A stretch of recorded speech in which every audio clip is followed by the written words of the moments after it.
Hi అండి, అందరికీ నమస్తే. Welcome back to our channel కాలచక్రం.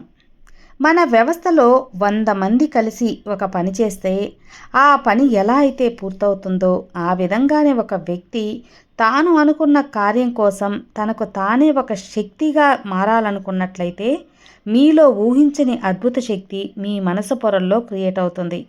అది మనిషికి ఉన్న శక్తి. జీవితం అంటేనే ఎదుర్కోవలసి వచ్చిన వాటిని తొక్కుకుంటూ పోవడమే. ఆగిపోయిన వాటిని చెట్లు పుట్లు అంటారు. నీవు అలాంటి వాడివి కాదు కదా. నీలో ఉన్న శక్తి సామర్థ్యాలు ఈ భూమి మీద ఎలాంటి జీవరాశిలోనైనా చూపించు, నీవు చూపించలేవు. ఎంత క్రూరమైన సింహాన్ని కూడా మచ్చిక చేసుకున్న మనుషులను కూడా మనం నిత్యం చూస్తూ ఉన్నాం. ఇన్ని సాధించిన మనిషి తన మనసును నియంత్రించలేడా, తన జీవితాన్ని మార్చలేడా అంటే నువ్వు అనుకుంటే క్షణాల్లో నీ జీవితాన్ని నువ్వే అనుకున్నట్లు మార్చి చూపించగలవు. నీ మార్పు కోసం ప్రయత్నం మొదలుపెట్టు. ఆలోచన గురించి ప్రత్యేక ప్రస్తావనే ఉందండి. ఆలోచనలు మన మీద పెత్తనం చలాయిస్తాయి.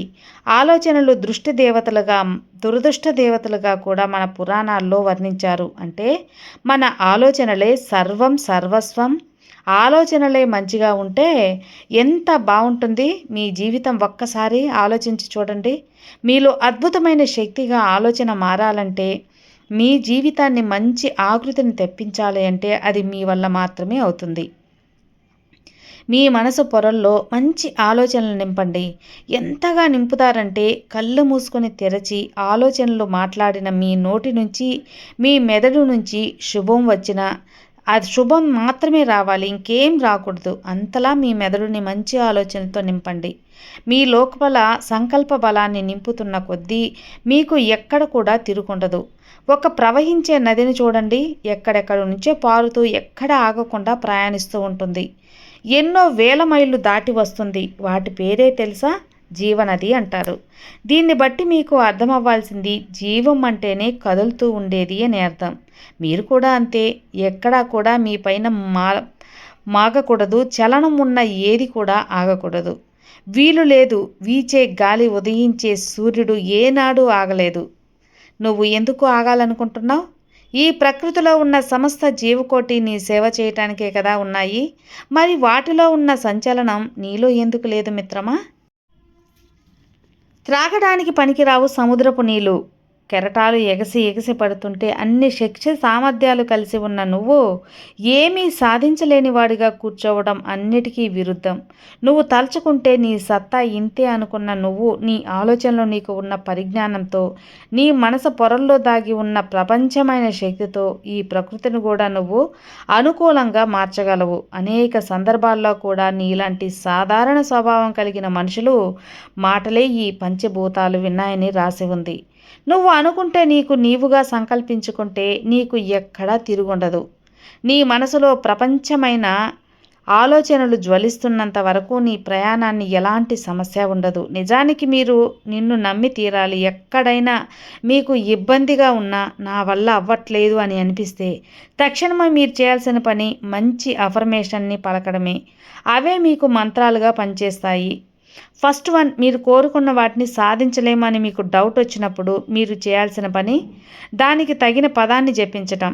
ఎలా అంటే, నేను కోరుకున్న లక్ష్యం సులభంగా సునాయాసనంగా నెరవేరుతుంది. నా కోరికను తీర్చుకునే శక్తి, సమృద్ధి నాలో ఉంది. సెకండ్ వన్, ఏదైనా సరే విషయం మీద మీ ఆలోచన లేకుండా మీ లక్ష్యం మీద మీ ఆలోచనలు ఉంచడం భయపడుతున్నప్పుడు ఎప్పుడు కూడా ధైర్యం తెచ్చే మాటల మీద మీ ఆలోచనలు ఉంచాలి. అప్పుడే మీ మెదడు దానికి అనుగుణంగా మారుతుంది. మీ మనసులో మీకు కావలసిన ఆలోచనలే గట్టిగా పలుకుతూ పదే స్మరిస్తూ ఉండండి. మీ ఆలోచన నోటి ద్వారా ప్రపంచమై శక్తిగా మారి బయటకు వస్తుంది. లోపల జపించిన శక్తి వాక్కు శక్తిగా బయటికి ప్రకటితమవుతుంది.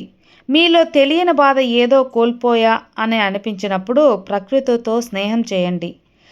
ఒంటరిగా పొలాలలో, గట్ల మీద, చెట్లు చేమల్లో ప్రకృతితో మాట్లాడుతూ ఆ ప్రకృతి ఇచ్చే ప్రశాంతమైన వాతావరణంతో అనుభూతి చెందుతూ మాట్లాడండి. మిమ్మల్ని పుట్టించిన దేవునికి కృతజ్ఞతలు చెప్పండి. ఈ విశ్వానికి కృతజ్ఞతలు చెప్పండి. మనసులో బాధ తొలగాలంటే మంచి భావాలే మనసులోకి రానివ్వాలి. మంచి భావాలే మంచి జీవితాన్ని ఇస్తాయి. మీ శక్తి సామర్థ్యాలు మీకు తెలిసేలా మీకు కావలసిన దాన్ని ఈ నేచర్‌తో కలిసి గట్టిగా ప్రకటిస్తూ ఉండాలి. విశ్వంతో మాట్లాడుతూ ఉండటం వల్ల మీరు సాధించాల్సింది మీ అంతరాత్మకు, అలాగే మీరు సాధించాల్సింది ఈ విశ్వశక్తికి వేగంగా పరిచయం అవుతుంది. ఎలా అయినా సాధించి తీరాల్సిందే అనే సూటిగా గట్టిగా ప్రకటితం అంటే విశ్వశక్తికి కూడా పరిచయం చేస్తున్నావని గుర్తుంచుకోవాలి. మీ అంచనాలను పెంచుకోవాలి. ఎందుకంటే ఈ విశ్వంతో మమేకమై తర్వాత మీకు కావాల్సినది మీకు దగ్గరకు వచ్చేస్తుంది.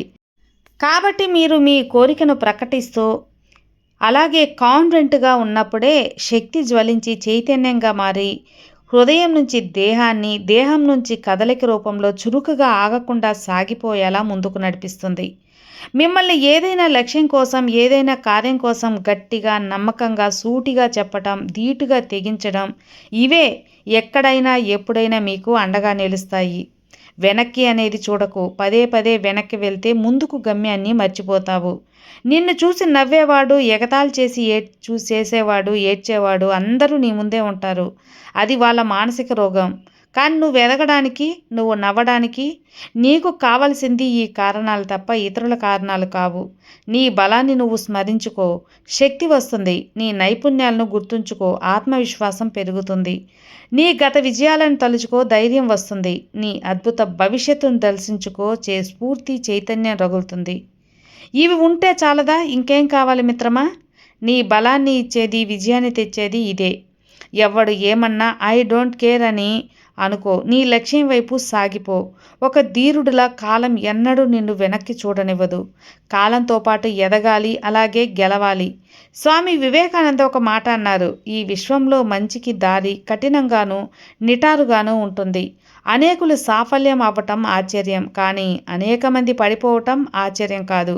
కొన్ని వేల తడబాటుల వల్లనే నడవడి ఏర్పడుతుందని గుర్తుంచుకో. మీరు ఎప్పుడూ మంచినే చూస్తూ ఉండండి. పవిత్రమైన ఆలోచనలు కలిగి ఉండండి.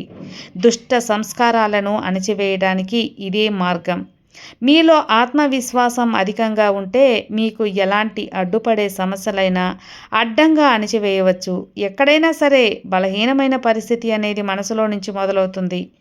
బలహీనతకు వ్యతిరేకంగా మీ ఆలోచనలు తరంగాలను ప్రచండంగా మీ గుండె లోతుల్లో నుంచి సృష్టించడమే మీ సమస్యకు పరిష్కారం.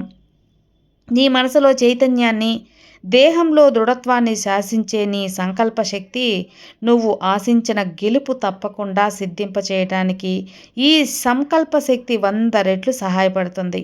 మిత్రమా, ఈ పద్ధతినే వేదాలు ప్రాణశక్తి జ్వలింప చేయడం అనే సూత్రాలుగా వర్ణించబడ్డాయి.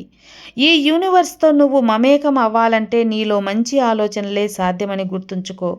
మనసులో కలిగే భావోద్వేగాల బట్టే ఆరోగ్యం, అనారోగ్యం వస్తూ ఉంటాయి. మీ భావోద్వేగాలే మీ మెదడు మీద తరంగాలుగా మారి వివిధ అవయవాల మీద ప్రభావితం చూపుతాయని సైన్స్ చెబుతుంది. మీరు మెడిటేషన్ చేస్తున్న కొద్దిగా మీలో కొత్త రకమైన మార్పులు వస్తూ ఉంటాయి. మెదడులో ప్రతి కణానికి విశ్రాంతి పరుస్తుంది. కణాలలో ఉన్నటువంటి ఒత్తిడి, అలజడిని తగ్గిస్తుంది. అలాగే నెగిటివ్ వైబ్రేషన్ని న్యూట్రలైజ్ చేసి పాజిటివ్ ఎనర్జీని ఇస్తుంది. దీనిని బ్రెయిన్ హీలింగ్ అని కూడా అంటారు. దీనిని ఉపయోగించి మీ ఆలోచనల వేగాన్ని తగ్గించి మీ మైండ్కి ప్రశాంతతను ఇవ్వవచ్చు. మీ ఆలోచనలే జీవితం. మీ ఆలోచనలే సర్వస్వం. జీవితంలో ఆలోచన శక్తి గొప్పతనాన్ని తెలుసుకున్న వాళ్ళే చరిత్రను సృష్టిస్తారు. అందుకే కార్యసిద్ధి జరగడం కోసం పొందండి. మీ లోపల ఉన్న సంకల్ప బలాన్ని రెట్టింపు చేయండి. మీ మాటలు, ఆలోచనలు, ప్రవర్తన, భావోద్వేగాలు అన్నీ కూడా మీ జీవితాన్ని నిలబెట్టే అంశాల మిత్రమా. మీరు మీకోసం బంగారు భవిష్యత్తు కోసం ఈ రోజు నుంచి అయినా సరే ఆలోచనలు మార్చండి. మంచి ఆలోచనలు మంచి జీవితాన్ని ఇస్తాయి, మంచి ప్రశాంతతనిస్తాయి, కావలసిన లక్ష్యాన్ని, గమ్యాన్ని చేరుస్తాయి. మీకోసం మీరు బ్రతకండి. అప్పుడు మీ భావాలు మీకు అర్థమవుతాయి. ముందు మీ భావాలు ఏంటో వాటికి కనిపెట్టండి. అవి మంచివా చెడ్డవే అని. మంచివి అయితే వాటిని అలాగే కంటిన్యూ చేసి, చెడ్డవి అయితే వాటిని సమూలంగా మీ మైండ్లో నుంచి పెరికి పడేయండి. మంచిది ఎందుకంటే బిదుడు పాలల్లో బిందెడు పాలల్లో ఒక్క విశ్వసుఖ చాలు ప్రాణాలు తీయడానికి. అలాగే 1000 మంచి ఆలోచనలు, ఒక్క చెడ్డ ఆలోచన చాలు మీ మైండ్, మీ జీవితాన్ని పాడు చేయటానికి. ఇప్పటికైనా మేలుకో మిత్రమా, నీ ఆలోచన శక్తి తెలుసుకొని మంచి జీవితానికి నాంది పలుకు. నీ జీవితాన్ని మార్చేవి నీ ఆలోచనలే. ఈ వీడియో మీకు నచ్చినట్లయితే ఖచ్చితంగా మన ఛానల్ని లైక్ చేయండి, సబ్స్క్రైబ్ చేసుకోండి. ఇక ప్రతి ఒక్కదానికి కూడా విశ్వానికి కృతజ్ఞతలు చెప్పుకుంటే చాలా పవర్ఫుల్గా మనం కనెక్ట్ అవుతాం. కృతజ్ఞతాభావంతో ఉన్నవారికి రెట్టింపు ఫలితాలే జీవితంలో మంచి స్థాయిలో ఉండేలా చేస్తాయి. కాబట్టి ఒక్కసారి అందరూ చెప్పండి మిత్రమా, ధన్యవాదాలు విశ్వమా, ధన్యవాదాలు. ఈ యొక్క డబ్బు, సంపద, కారు, బంగ్లా, ఆరోగ్యం, తిండి, ఈ యొక్క లగ్జరీ లైఫ్ అన్నీ ఇచ్చినందుకు, దానికి మించిన సంతోషం ఇచ్చినందుకు ధన్యవాదాలు విశ్వమా. Thank you universe, thank you so much.